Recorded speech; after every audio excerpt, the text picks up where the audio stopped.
Friends, welcome to my channel commerce Gyan. और partnership पढ़ने के बाद अब हम स्टार्ट करने वाले हैं कंपनी अकाउंट्स। कंपनी अकाउंट्स भी एक बड़ा चैप्टर है, इसको भी हम क्या करेंगे, पार्ट्स में डिवाइड करके पढ़ेंगे। तो आज हम पढ़ने वाले हैं इश्यू ऑफ शेयर से रिलेटेड कॉन्सेप्ट। शेयर क्या होता है, कौन इश्यू करता है, कैसे कर सकता है, क्या क्या गाइडलाइंस होती हैं, ये हम पढ़ने वाले हैं आज। तो अब देखो, शेयर कौन इश्यू करता है? कंपनी इश्यू करती है। कंपनी क्या होती है, कंपनी की क्या डेफिनेशन है? वो कंपनीज एक्ट 2013, जो कि पहले 1956 था, उसके सेक्शन 2 में डिफाइन है कि कंपनी का मतलब होता है जो इस एक्ट के अंदर इनकॉर्पोरेटेड हुई है। तो इससे हमें कुछ ज़्यादा क्लियर नहीं होता है, तो हम क्या करेंगे, इसके कैरेक्टरिस्टिक्स को पढ़ेंगे। देखिए, फर्स्ट है सेपरेट लीगल एंटिटी, मतलब बिजनेस और कंपनी और इसका ओनर क्या होता है, दोनों सेपरेट होते हैं, इसीलिए जो कैपिटल है उसको हम लायबिलिटी ट्रीट करते हैं। सेकंड है, ये एक आर्टिफिशियल पर्सन होता है जो कि क्रिएटेड बाय लॉ होता है, मतलब ये भी किसी पे सूट फाइल कर सकता है और इस पर भी सूट फाइल किया जा सकता है। नेक्स्ट, प्रीपेक्चुअल सक्सेशन, इसका मतलब है कि चाहे चाहे इसके शेयर होल्डर्स आए जाएँ, पार्टनर्स आए जाएँ, तो मतलब जो उसके मेंबर्स हैं वो आए जाएँ, कोई फ़र्क नहीं पड़ता इससे। ये कंपनी जो है वो चलती रहेगी, चाहे किसी भी शेयर होल्डर की डेथ हो जाए या फिर कोई नया आ जाए, पुराना चला जाए, मतलब इन सब चीज़ों से कंपनी की एग्जिस्टेंस पे कोई फ़र्क नहीं पड़ेगा। इसकी जो लायबिलिटी होती है वो लिमिटेड होती है। जैसे पार्टनरशिप में क्या था, अनलिमिटेड थी, लेकिन यहाँ पे क्या होता है, लिमिटेड लायबिलिटी होती है। इसकी एक कॉमन सील होती है। कॉमन सील का मतलब होता है डिजिटल सिग्नेचर जैसे होते हैं ना, उस तरीके से। ट्रांसफरेबिलिटी ऑफ शेयर, मतलब इसके शेयर को क्या किया जा सकता है, ट्रांसफ़र किया जा सकता है। Separation of management from ownership, जो लीगल एंटिटी का मतलब था वही है, ये ओनरशिप से क्या होती है, अलग होती है। अब हम जान लेते हैं कि शेयर क्या होता है। देखिए, total capital of the company is divided into units. जो टोटल कंपनी होती है, जो टोटल कैपिटल होती है किसी कंपनी की, वो डिवाइड होती है कुछ स्मॉल यूनिट्स में, और हर एक यूनिट को ही हम क्या कहते हैं, शेयर कहते हैं। फॉर एग्जाम्पल मैं आपको बताती हूँ। देखिए, मान लेते हैं किसी भी कंपनी की जो ऑथराइज्ड कैपिटल है वो कितनी है, 1 लाख रुपीज़ ऑथराइज्ड कैपिटल। अगर मैं इसको डिवाइड कर दूँ 100 रुपीज़ में, ठीक है, अगर मैंने इसको 100 रुपीज़ में डिवाइड किया तो ये जो 1000 रुपीज़ का क्या निकलेगा, 1 शेयर का प्राइस, मतलब 1 शेयर की कीमत क्या होगी फिर, 1000 रुपीज़। क्लियर? ऐसे जो कैपिटल होती है वो इससे ज़्यादा भी हो सकती है। नेक्स्ट, हमने शेयर जाना कि शेयर क्या होता है। उसके बाद हम पढ़ने वाले हैं कि शेयर का नेचर क्या होता है।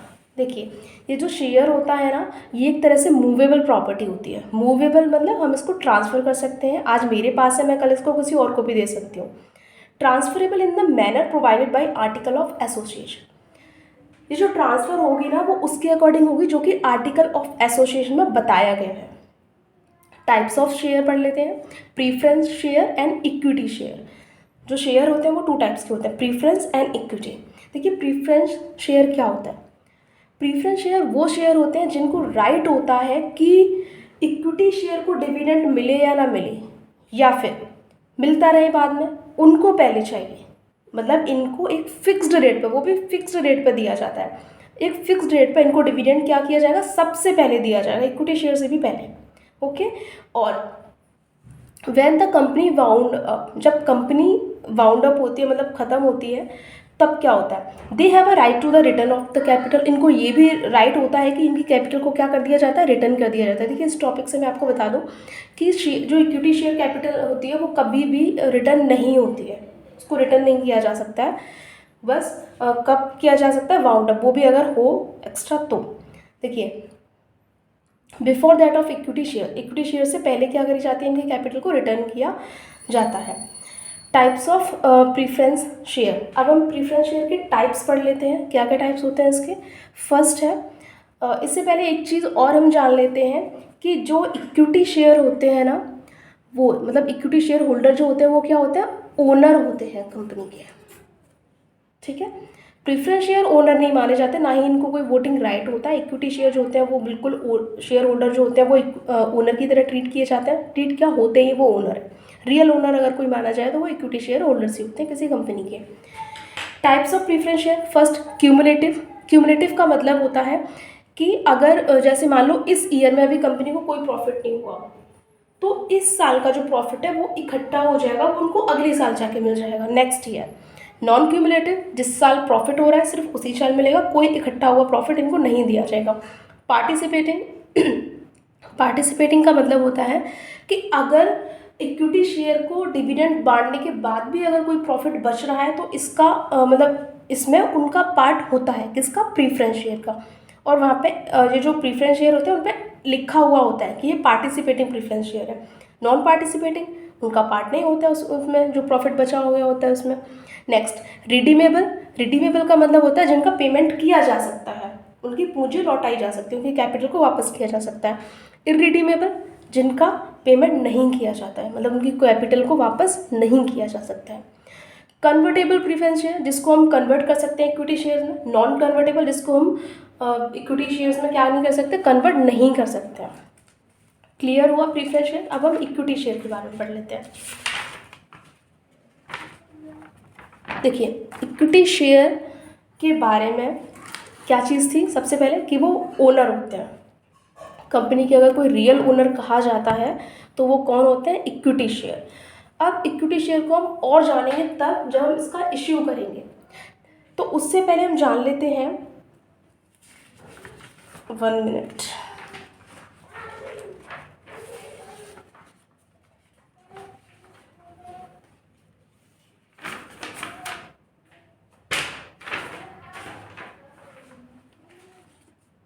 देखिए equity share which are paid dividends only when profit are left after the preference share holder. Equity share वो शेयर होते हैं जिनको डिविडेंड सिर्फ तभी दिया जा सकता है जब सबको पेमेंट करने के बाद अगर कोई प्रॉफिट बचा है तो तभी उनको डिविडेंड दिया जाएगा। डिविडेंड कहाँ से दिया जाता है, प्रॉफिट में से। इक्विटी शेयर होल्डर क्या होते हैं, ओनर होते हैं, हमने पहले ही पढ़ चुका है। हैविंग वोटिंग राइट्स, उनके पास वोटिंग राइट होता है। And control the affair of the company, और कंपनी के जो अफेयर होते हैं डे टू डे उन पर क्या होता है, इनका कंट्रोल होता है। देखिए अब हम जानते हैं शेयर कैपिटल क्या होती है। जो शेयर इश्यू करके कंपनी रिसीव करती है पैसा, उसी को हम क्या कहते हैं, शेयर कैपिटल कहते हैं। Kinds of share capital, share capital के कितने काइंड्स होते हैं। First authorised, issued, subscribed, called up, paid up and reserve. इसको मैं आपको एक्सप्लेन करके बताती हूँ कि ये क्या क्या होता है।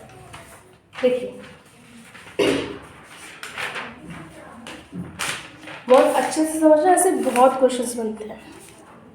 देखिए मान लेते हैं कि ये जो पूरा अमाउंट है ये किसका है, ये ऑथराइज्ड कैपिटल है।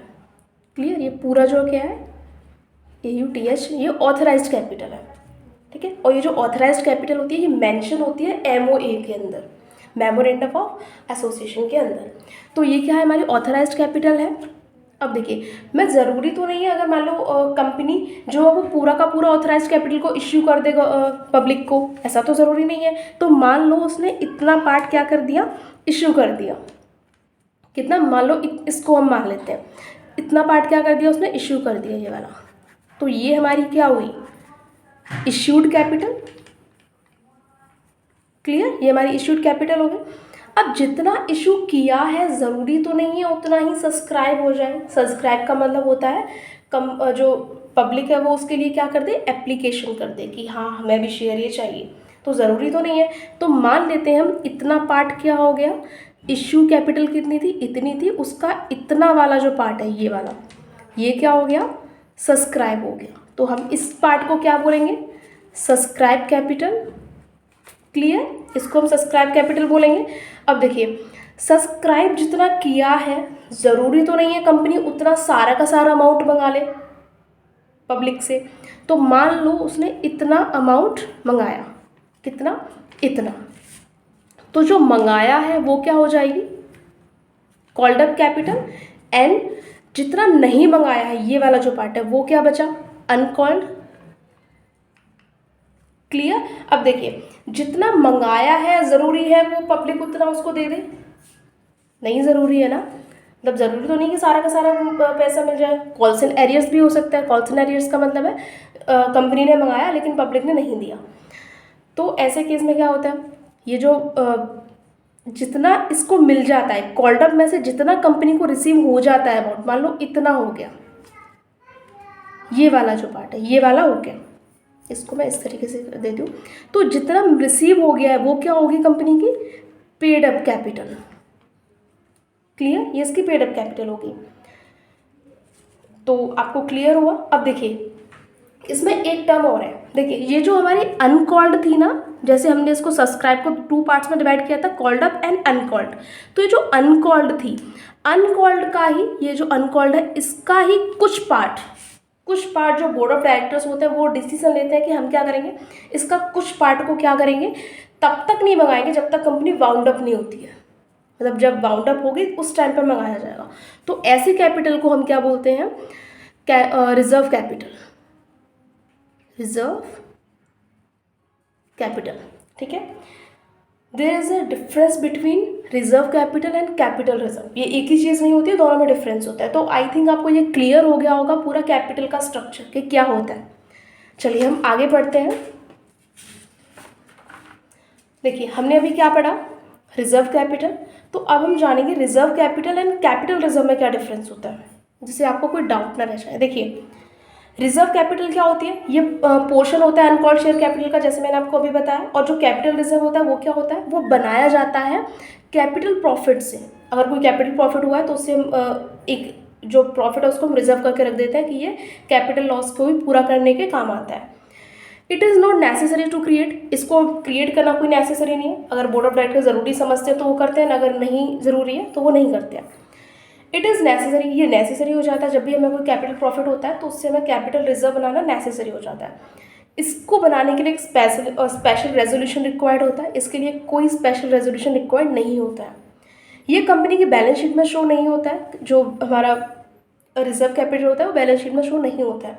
लेकिन जो हमारा कैपिटल रिजर्व होता है वो हमारी बैलेंस शीट में शो होता है। कहाँ, लायबिलिटी साइड में under the head reserve and surplus.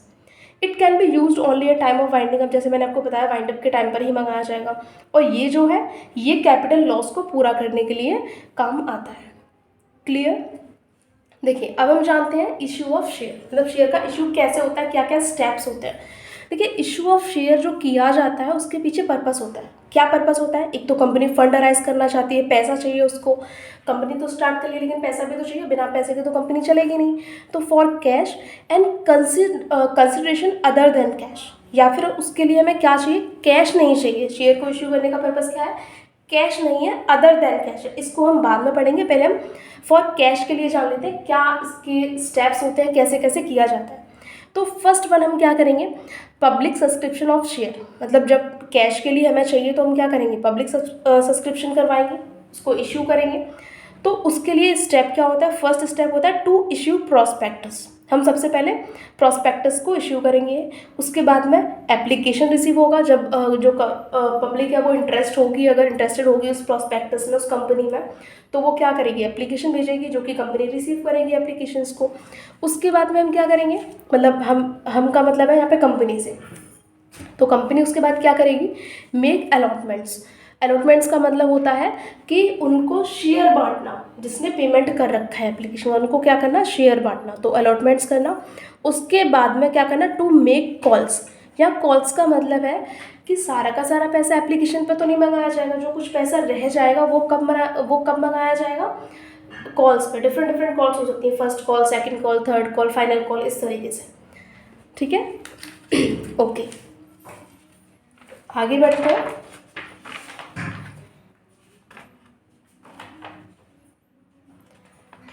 देखिए आगे हम बढ़ते हैं, उसमें हम ये समझते हैं, जैसे हमने अभी स्टेप्स पढ़े थे कि ऐसे ऐसे इश्यू होता है। और उससे भी पहले अब हम आगे अगर प्रैक्टिकल क्वेश्चन पढ़ें उससे पहले हमें ये जान लेना चाहिए कि MOA और AOA क्या होता है, यानी memorandum of association and article of association.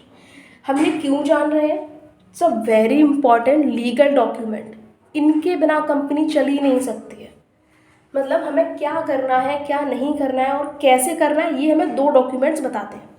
जैसे मैंने अभी ऑथराइज्ड कैपिटल की बात करी थी, तो जो ऑथराइज्ड कैपिटल होती है वो भी आपकी कहाँ मेंशन होती है, MOA के अंदर। जब हम कंपनी को इनकॉर्पोरेट करवाते हैं ना, स्टार्ट करवाते हैं, तो वहाँ पे भी क्या होता है, सबसे पहले हमें MOA फाइल करना पड़ता है बना के। तो इसमें हम डिफरेंस जान लेते हैं। ये क्या होता है, MOA फंडामेंटल डॉक्यूमेंट होता है, और ये क्या होता है, कॉम्प्लीमेंट्री डॉक्यूमेंट होता है। ये डिफाइन करता है रिलेशनशिप कंपनी और जो बाहर आउटसाइडर है उनके बीच में। ये रिलेशनशिप डिफाइन करता है कंपनी और उसके मेंबर्स के बीच में। इसको प्रिपरेशन करना कंपलसरी है, इसका बनाना कंपलसरी नहीं है। ये रजिस्टर्ड कब होता है, जब इनकॉर्पोरेशन के टाइम पे, और ये रजिस्टर्ड हो भी सकता है नहीं भी हो सकता है, इसको बनाना ही कंपलसरी नहीं है। कंपनी ठीक समझे तो बना सकती है, नहीं समझे तो वो नहीं भी बना सकती, चॉइस है।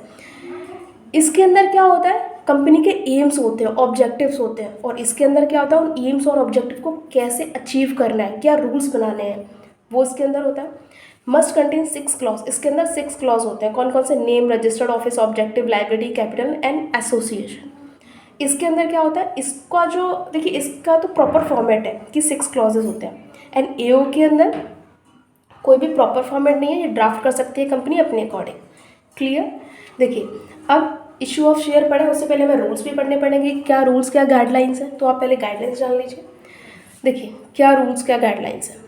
First of all, issued capital का 90% सब्सक्राइब हो जाना चाहिए।